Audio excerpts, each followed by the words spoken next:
வணக்கம் மக்களே. இந்த வீடியோல நம்ம ஒரு சோகமான செய்தி தான் பார்க்க போறோம். காமெடி நடிகருடைய கண்ணீர் கதை.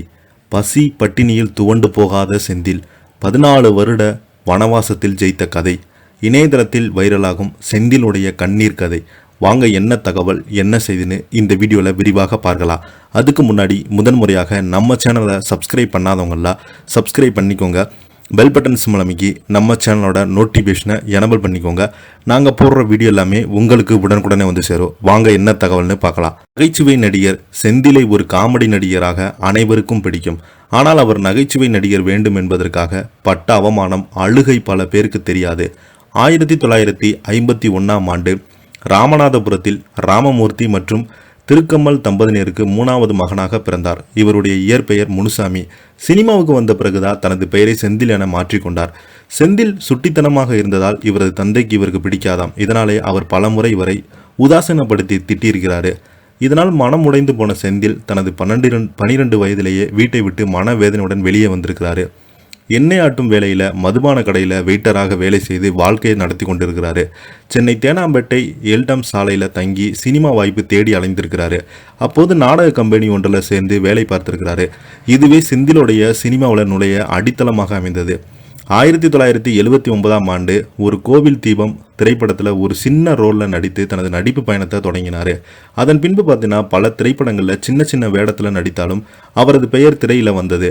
மலையாள திரைப்படமான இத்திகரா பக்தி படம் தான் அதன் பிறகு தமிழில் செந்தில் நடித்த மலையூர் மம்பட்டியான் அவருக்கு மாபெரும் வெற்றியை தேடி தந்த திரைப்படம் தான்.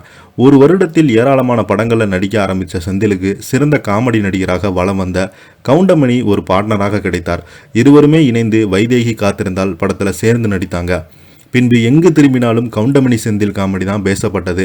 இருவருமே சேர்ந்து சுமார் 100க்கும் மேற்பட்ட திரைப்படங்களில் சேர்ந்து நடிச்சிருக்கிறாங்க.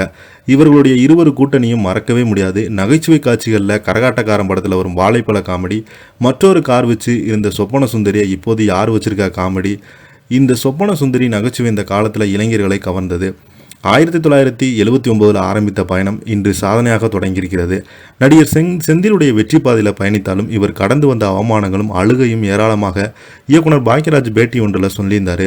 செந்திலை பற்றி கூறியிருந்தபோது செந்தில் பட வாய்ப்பு தேடி தேனாம்பேட்டையில் மென்சனில் தங்கியிருந்த போது அங்கே பாக்கியராஜ் தங்கியிருக்கிறாரு.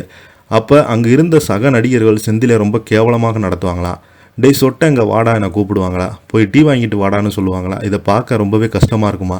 எனக்கு படம் எடுக்க வாய்ப்பு வரும்போது இவருக்கு ஒரு நல்ல வாய்ப்பு கொடுக்க வேண்டும்னு நினைச்சாரா. அப்படித்தான் மௌனகீதங்கள், இன்று போய் நாளை வா, தூரல் நின்று போச்சு திரைப்படங்களில் செந்திலை நடிக்க வச்சாரு. பாக்கியராஜ் பார்த்தீங்கன்னா அந்த பேட்டியில் குறிப்பிட்டிருந்தார்.